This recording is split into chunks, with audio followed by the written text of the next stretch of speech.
Student के लिए लेकर आई हूँ जो कनाडा में कॉलेज या यूनिवर्सिटी में एडमिशन करवाने जा रहे हैं। कनाडा के कॉलेज या यूनिवर्सिटी में एडमिशन करवाने से पहले उनको किन किन बातों का ध्यान रखना चाहिए, उसके बारे में सारी जानकारी इस वीडियो में मैं देने जा रही हूँ। सो बहुत ही अच्छी इन्फॉर्मेशन लेकर आई हूँ आपके लिए। वीडियो को शुरू से लेकर एंड तक जरूर देखें। सबसे पहले तो हम उन बच्चों के लिए बहुत ही खुशी प्रकट करते हैं जो अलग अलग इनटेक में कनाडा पहुंच रहे हैं।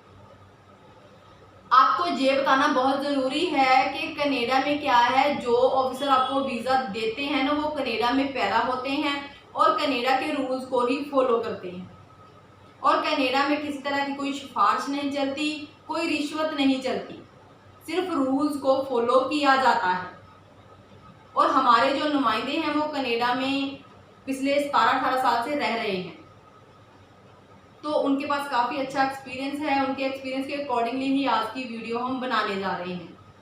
सो वीडियो को शुरू से लेकर एंड तक ज़रूर देखें। स्टूडेंट को हम कुछ सलाह देने जा रहे हैं जिसे अपनाकर वो ईजिली कनाडा जाकर सेटल हो सकते हैं।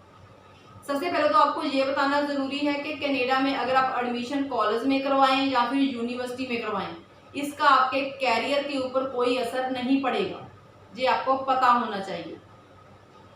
और स्टूडेंट ने ये पूरी कोशिश करनी है कि उनकी एडमिशन SDS प्रोग्राम के तहत ही हो। SDS means student direct stream. बच्चे की एडमिशन स्टूडेंट डायरेक्ट स्ट्रीम के तहत ही होनी चाहिए।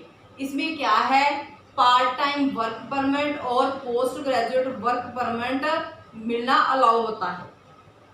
इसके बारे में डिटेल में अगर आपने जानकारी लेनी है तो आप कनाडा की ऑफिशियल वेबसाइट www.cic.gc.ca वहां जाकर डिटेल में सारी जानकारी ले सकते हैं।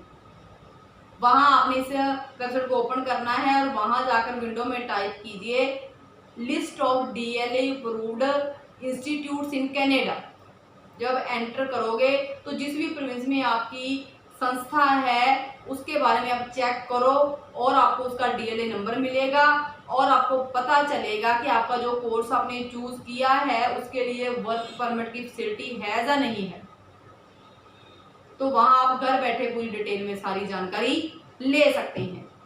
मीन्स कि आपकी जो विद्यक संस्था है वो DLA अप्रूव्ड होना जरूरी है, क्योंकि अगर क्या है आप DLA अप्रूव्ड कॉलेज में एडमिशन करवाते हो तो वहाँ पर क्या है, ये होता है कि स्टडी सेंटर में इंटरनेशनल स्टूडेंट के लिए उचित सहूलतें हैं या नहीं है।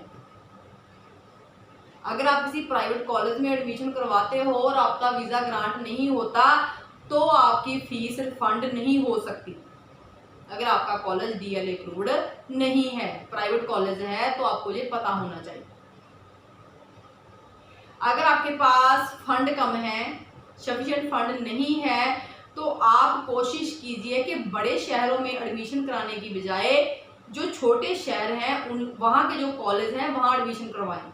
इससे क्या होगा कि आपके कॉलेज की फीस भी कम होगी, जो रहने के लिए आपने रूम लिया है उसका रेंट भी कम होगा और वहाँ पर इंटरनेट की फैसिलिटी अच्छी होगी और वहाँ पर ईजिली आपको जॉब भी मिल जाएगी। आपको जॉब ढूंढने के लिए दूर दूर तक नहीं जाना पड़ेगा। तो आप छोटे शहरों में जो कॉलेज हैं वहाँ एडमिशन ले सकते हैं। कनाडा में क्या है, जो पासिंग मार्क्स हैं वो 70% हैं।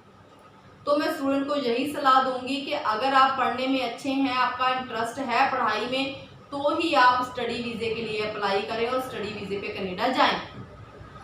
अगर आपका पढ़ने में इंटरेस्ट नहीं है तो आप स्टडी वीज़े की बजाय वर्क परमिट और या फिर परमानेंट रेजिडेंस के लिए अप्लाई करके भी कनाडा जा सकते हैं। आइलेट्स पास करना भी आसान है। अगर आप घर बैठ के आइलेट्स की तैयारी करना चाहते हैं तो आप YouTube से देखकर भी इसकी तैयारी कर सकते हैं। YouTube के ऊपर काफ़ी चैनल्स हैं जैसे कि आइलेट्स विद रूप और रमन आइलेट्स, इनको आप सब्सक्राइब कर लीजिए और घर बैठकर आप अपने आइलेट्स की तैयारी कर सकते हैं। सबसे पहले आप आइलेट्स के डमी टेस्ट दीजिए। टेस्ट देने के बाद अगर आपको लगता है कि आपके अच्छे नंबर, आपके बैंड अच्छे आ जाएंगे, तो ही आप अपना एग्ज़ाम दीजिए। इससे क्या होगा, आपके पैसे बर्बाद नहीं होंगे और आप अच्छे बैंड ले सकते हो। अगर आप गवर्नमेंट स्कूल में पढ़ रहे हो तो फ्री में आप सब्सक्राइब कर सकते हैं बी बैंकर्स। इस चैनल के थ्रू क्या है, आपको फ्री में इंग्लिश ट्रांसलेशन सिखाई जाती है, वहाँ आप फ्री में इंग्लिश ट्रांसलेशन सीख सकते हैं। इससे क्या होगा, आप इंग्लिश अच्छी सीख लेंगे, आपकी इंग्लिश अच्छी हो जाएगी। और कॉलेज या यूनिवर्सिटी में पढ़ने वाले जो स्टूडेंट हैं वो आसानी से कनाडा जा सकते हैं। उनको सिर्फ 1 साल का कोर्स चूज करने की ज़रूरत है, क्योंकि वहां जाकर आप अपने कोर्स को एक्सटेंड करवा सकते हैं। कनाडा के जो स्टेट हैं उनके अलग अलग रूल्स हैं। अगर आप अटलांटिक जोन के जो प्रोविंस हैं, किसी भी प्रोविंस में जाते हो तो वहां पर 18 महीने के बाद आप अपनी परमानेंट रेजिडेंसी की फाइल लगा सकते हो। और अगर आप वहां पर ओंटारियो या बीसी प्रोविंस में जाते हो तो वहां पर पक्के होने के लिए आपको 5 साल तक का समय लग सकता है। सोच विचार आपने करनी है, आपने डिसीजन लेना है। पहले सोचें समझें और फिर अपना वीजा अप्लाई करें। अगर आपके पास आईएलटीएस के बैंड कम है फिर भी आप एडमिशन ले सकते हैं। आप उन कॉलेज में जाने की कोशिश करें जहां पर आबादी कम है। जिन शहरों की आबादी कम है, जो कॉलेज वहां पर है वहां पर आपको एडमिशन मिल सकती है और आपको वहां नौकरी की भी कोई कमी नहीं होगी। स्टडी परमिट क्या है, वो सिर्फ कनाडा में आपका जल्दी जाने का और जल्दी पक्के होने का साधन है। जब आप कनाडा में पक्के हो गए तो उसके बाद अपना नया फील्ड आपने खुद ढूंढना होता है अपनी मर्जी के मुताबिक। तो ये हम आपको सलाह देना चाहते थे।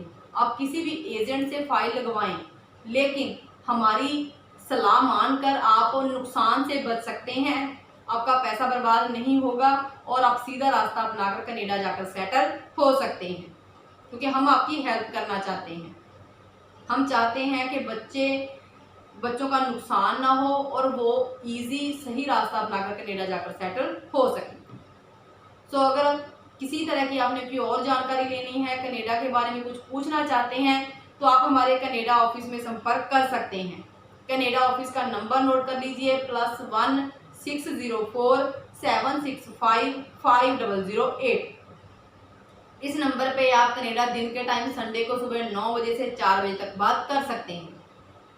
और अगर आप हमारे पटियाला ऑफिस में बात करना चाहते हैं तो भी नंबर नोट कर लीजिए, 9888295000। इस नंबर पे भी आप वर्किंग टाइम में बात कर सकते हैं। आप कनाडा ऑफिस में संपर्क करेंगे तो वो फैसिलिटी आप लोगों के लिए बिल्कुल फ्री है। आपको फ्री में सारी जानकारी दी जाएगी। इस मौके का ज़्यादा फ़ायदा उठाइए। और नई नई अपडेशन लेने के लिए चैनल को सब्सक्राइब करें और वीडियो को लाइक और शेयर करें। Thank you.